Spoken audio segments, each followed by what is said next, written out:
Can AI decipher human consciousness?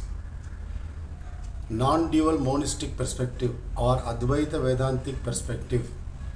Can AI help human beings or directly know human consciousness? No is the answer. Why? Why straight away no? Just look at this diagram. Can you see it? The bottom rectangle is human consciousness, and from human consciousness arises the ego, the bodily sense of I within a man, mind or psychological sense of I, call it whatever. The sense of I that all of us entertain day in and day out, that arises from human consciousness, and through that ego, through that bodily sense of I, we experience the universe, which is the rectangle in the upper portion. Right?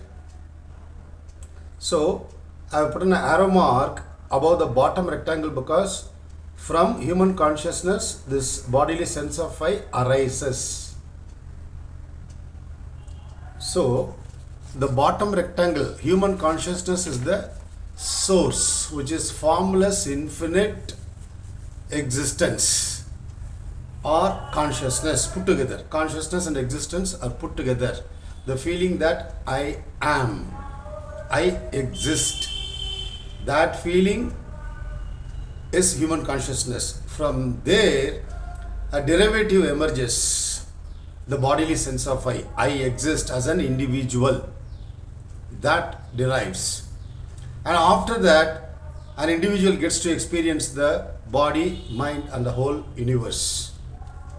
So artificial intelligence is a derived property of human consciousness, which is the source, which is literal oneness. According to non-dual monism or Advaitic Vedanta, it is oneness, literal oneness, unmoving, unshaking, formless, all-pervading, all-powerful oneness. That is what is human consciousness. Here there are several terms which can be used alternatively. For example, sentience or awareness, call it whatever. They all refer to, in reality, only one thing, which is formless, infinite, unmoving, unshaking, limitless, the highest power, which is capable of anything and everything in the universe. That is human consciousness.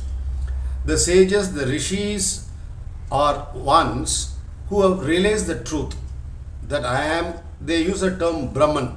Brahman is nothing but the self. The self is nothing but Atman. The Atman is nothing but human consciousness, unadulterated. The moment bodily sense of I is born, it is adulterated already. Only after this adulteration takes place does AI come into the picture. So AI is fundamentally reduced consciousness, so to say. It is reduced consciousness because it is born after the I thought is born, ego is born, bodily sense of I is born. So it can collate information, it can collect information, it can give you a billion pages on what human consciousness is. By collecting information, it can provide you information. That's it. Through robotics, through the application of AI knowledge, through robotics, can we decipher human consciousness? No. Anything that is known after the birth of this bodily sense of I is reduced knowledge. It is not original human consciousness. It is reduced consciousness. So this, what is called this universe, the upper rectangle, is transactional reality. The everyday transactions take place in this universe, and this is non-transactional. The bottom rectangle, human consciousness, is non-transactional. So AI fundamentally relates to the second rectangle, which is the universe, physical universe, solid universe, which runs according to natural laws. So AI is all about helping human beings live well. It's all aimed at human well-being, deciphering the cause and effect relationship among things in nature, and cognizing patterns, helping human beings create machines which can ease life and so on. But AI, by very definition, is AI, artificial intelligence. Human consciousness is natural intelligence. That is the source of all borrowed, reduced intelligence, and hence, for eternity, AI cannot decipher human consciousness, but it can help human beings by collecting information. AI can help human beings create technologies. It can do anything in the universe. It can help human beings achieve anything in the universe, be it in biology, or science and technology, or physics, chemistry, etc., or medicine. But human consciousness is the source of everything in the universe. It is the source of all human beings, all their consciousness, all the physical matter. Everything is that formless one consciousness which plays itself out as the physical universe, full of forms, human beings, animals, trees, space-time, stars, galaxies, whatnot. For an ordinary human being, it might be a big surprise that such a huge order exists. But from the perspective of human consciousness, as realized by the sages, it is all just nothing, because it is capable of anything and everything. Whatever possibilities you imagine are also provided by that intelligence, that original consciousness. It is capable of anything and everything through the human beings, through their thought process, through their desires. This possibility is allowed by that human consciousness, that you can become whatever you want. But can you know human consciousness? Consciousness is basically the feeling that I am, not as a human being, just I am. Is that just a feeling, psychological phenomenon? No. It is an experience of oneness. That is what the rishis have realized. Last 5,000 years, the tradition is spread over. Many rishis have come and gone. And they say one only exists. What is the Advaitic conclusion? What is the Advaitic dictum? One only exists. What about the variety, the multiplicity that we find in the universe? No, they don't exist. When you realize human consciousness as it is, there is nothing.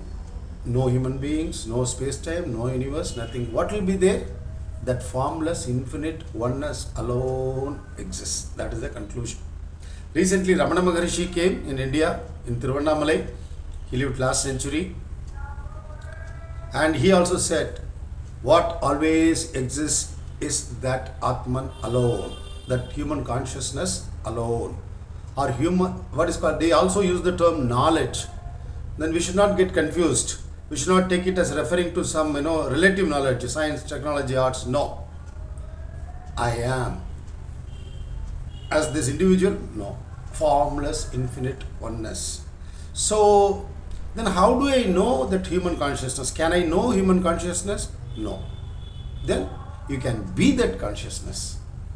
Ramana Maharishi would say, knowing the self or human consciousness is being the self, being the human consciousness. This will sound mysterious to start with, but there is a complete theory and practice to it. So the point here is, artificial intelligence is derived intelligence. It is derived after the psychological sense of I is derived, after the ego is born. What is called psychological sense of I, bodily sense of I is born within a human being. All this knowledge is born, including artificial intelligence. So this is for convenience of life. Artificial intelligence is for convenience of life, to empower us to get things done, to make things easy, to collect information, to identify cause and effect patterns in existence. And it is at best a friend, but it cannot itself know human consciousness. nor can handhold somebody and make a human being realize human consciousness. It is the job of individuals to realize human consciousness. At best, they can take information from AI, then proceed to work within, and then realize one's true nature. So artificial intelligence is at best a servant. And who is the boss? Human consciousness, which is the source of all intelligence, that human consciousness. And hence a human being, once he has this bodily sense of I, once he has a mind, when he applies his mind, through the mind he cannot know the Father, which is human consciousness. He can at best take the help of the mind and do the necessary practice and go and be that consciousness. He cannot even know that consciousness, because knowing human consciousness is being human consciousness. I can provide more information maybe in the following audios.